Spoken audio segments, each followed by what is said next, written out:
Assalamualaikum warahmatullahi wabarakatuh. Saya Yohanes, perwakilan dari kelompok 5 Akuntansi Keuangan Syariah. Kami akan mempresentasikan tugas besar 2 yang berjudul Persepsi Investasi pada Cryptocurrency berdasarkan prinsip syariah. Presentasi ini adalah merupakan syarat untuk pengumpulan tugas besar 2. Mata uang kripto. Mata uang kripto adalah mata uang digital yang tidak tersentralisasi oleh bank dan dibuat menggunakan teknologi enkripsi komputer yang terekam dalam platform blockchain. Mata uang kripto dilakukan tanpa perantara, artinya pembayaran digital langsung dari pengirim ke penerima. Salah satu uang kripto yang paling dikenal adalah Bitcoin, yang juga dikenal sebagai cryptocurrency pertama. Bitcoin ini dibuat oleh seorang pemrogram dengan pseudonym Satoshi Nakamoto. Seiring berjalannya waktu, banyak bermunculan mata uang kripto yang baru. Berapa banyak? Ratusan.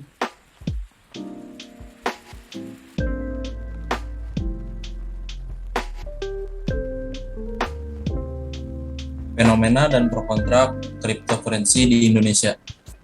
Di awal 2021, Bitcoin jadi salah satu di antara banyak aset kripto yang nilainya naik berkali lipat. Kenaikan yang begitu cepat ternyata juga diikuti penurunan tajam yang terjadi pada bulan Mei kemarin. Fluktuasi yang tidak stabil ini membuat perdebatan tentang aset kripto jadi kian panas. Di Indonesia sendiri, perdagangan mata uang kripto dilegalkan dalam Peraturan Bapti Nomor 5 Tahun 2019 tentang ketentuan teknis penyelenggaraan pasar fisik aset kripto di bursa berjangka. Meski begitu, regulasi yang masih baru ini tetap bisa menimbulkan resiko bagi nasabah mata uang kripto. Cryptocurrency sebagai alat pembayaran masih jadi perdebatan di Indonesia dan di negara-negara lain. Salah satunya adalah belum terpenuhinya unsur dan kriteria Bitcoin dan mata uang digital lainnya sebagai mata uang yang berlaku. Bahkan Bank Indonesia melarang penggunaan mata uang kripto sebagai alat pembayaran dan hanya mengakui rupiah.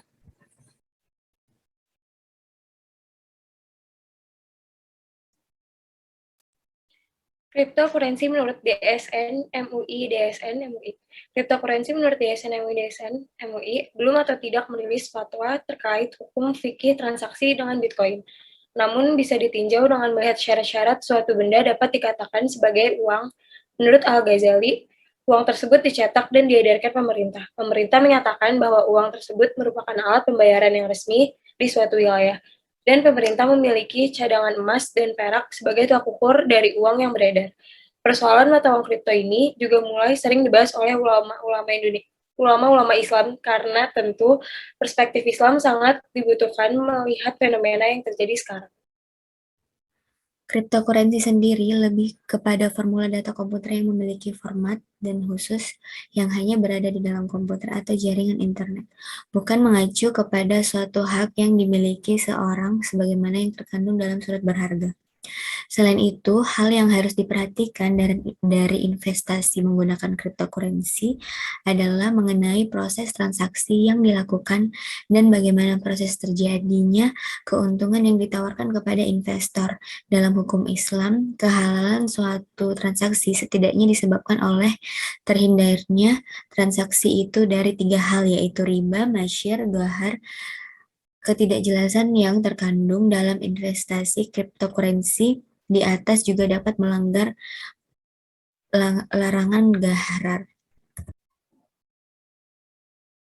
Menyikapi adanya cryptocurrency dalam Islam, DSN MUI telah merilis fatwa mengenai penggunaan uang elektronik. Namun, tetap perlu berhati-hati dalam menggunakannya dengan mengikuti batasan syariah dalam bermuamalah dan memperhatikan angka transaksi yang terjadi. Masih minimnya regulasi cryptocurrency berpotensi menimbulkan penyalahgunaan. Untuk menghindari mudarat, ada baiknya menunggu regulasi resmi, terutama fatwa ulama terkait kegiatan muamalah tersebut. Sebab perlu diperhatikan bahwa pada dasarnya dalam segala kondisi perlunya menerapkan kaidah menolak kerusakan lebih utama daripada menarik kemaslahatan. Di dalam sebuah catatan tentang Bitcoin dan cryptocurrency, Majelis Ulama Indonesia (MUI) menjelaskan bahwa investasi atau transaksi Menggunakan uang kripto termasuk haram karena mengandung unsur darat dan merujuk pada spekulasi yang dapat merugikan orang lain. Selain itu, kripto juga tidak memiliki aset pendukung underlying aset, sehingga tidak ada pihak yang dapat mengontrol harga dan menjamin secara resmi. Majelis Ulama Indonesia (MUI) juga menjelaskan bahwa uang kripto seperti Bitcoin hukumnya mudah apabila digunakan hanya sebagai alat tukar bagi dua pihak yang saling menerima.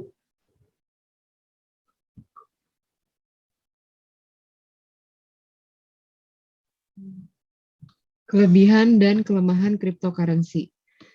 Kelebihan dari cryptocurrency yang pertama, sistem transaksinya cepat, yakni bisa diproses dalam beberapa menit hingga 1 jam saja. Yang kedua, transparansi terjamin karena setiap transaksi tercatat dengan jelas. Yang ketiga, menghindari pemalsuan. Kelemahan dari cryptocurrency. Yang pertama, belum mendapat perizinan secara penuh karena masih dianggap ilegal. Yang kedua, volatilitas atau fluktuasinya tinggi. Mata uang kripto termasuk mata uang baru yang belum lama dikenal oleh masyarakat dunia sehingga jenis mata uang ini masih sangat tinggi. Kesimpulan, cryptocurrency sebagai mata uang digital merupakan salah satu investasi dalam bentuk dinar dirham yang merupakan investasi digital emas. Kedudukan hukum penggunaan dinar dirham berdasarkan syariat Islam tidak dilarang. Hal ini didapatkan pada ketentuan Islam yang mengatur terkait boleh tidaknya investasi itu diberlakukan. Halal haramnya investasi tersebut, selama tidak bertentangan dengan hukum Islam, maka pada hakikatnya boleh digunakan. Kita boleh melakukan jual beli menggunakan cryptocurrency, tetapi kita harus menghindari kegiatan riba, seperti menukar cryptocurrency dengan jenis sesama tetapi nilai yang berbeda. Kedua, untuk mendapatkan cryptocurrency, diperbolehkan asal tidak menyalahi aturan agama dan tidak berlebihan. Saran, cryptocurrency yang kini berkembang pesat di Indonesia merupakan langkah awal agar teknologi-teknologi yang kini beredar luas dapat dirasakan masyarakat. Kurangnya edukasi dan juga akses menjadi salah satu faktor banyak masyarakat yang belum mengetahui apa itu investasi dan apa perkembangan teknologi saat ini. Bagi pemerintah, diharapkan agar membuat regulasi secara khusus terhadap investor atau pengguna dapat memperoleh perlindungan hukum dan kepastian hukum. Bagi investor atau penggunanya harus lebih cermat dalam bertindak. Setiap resiko yang ada ditanggung sendiri oleh individu maupun penggunanya.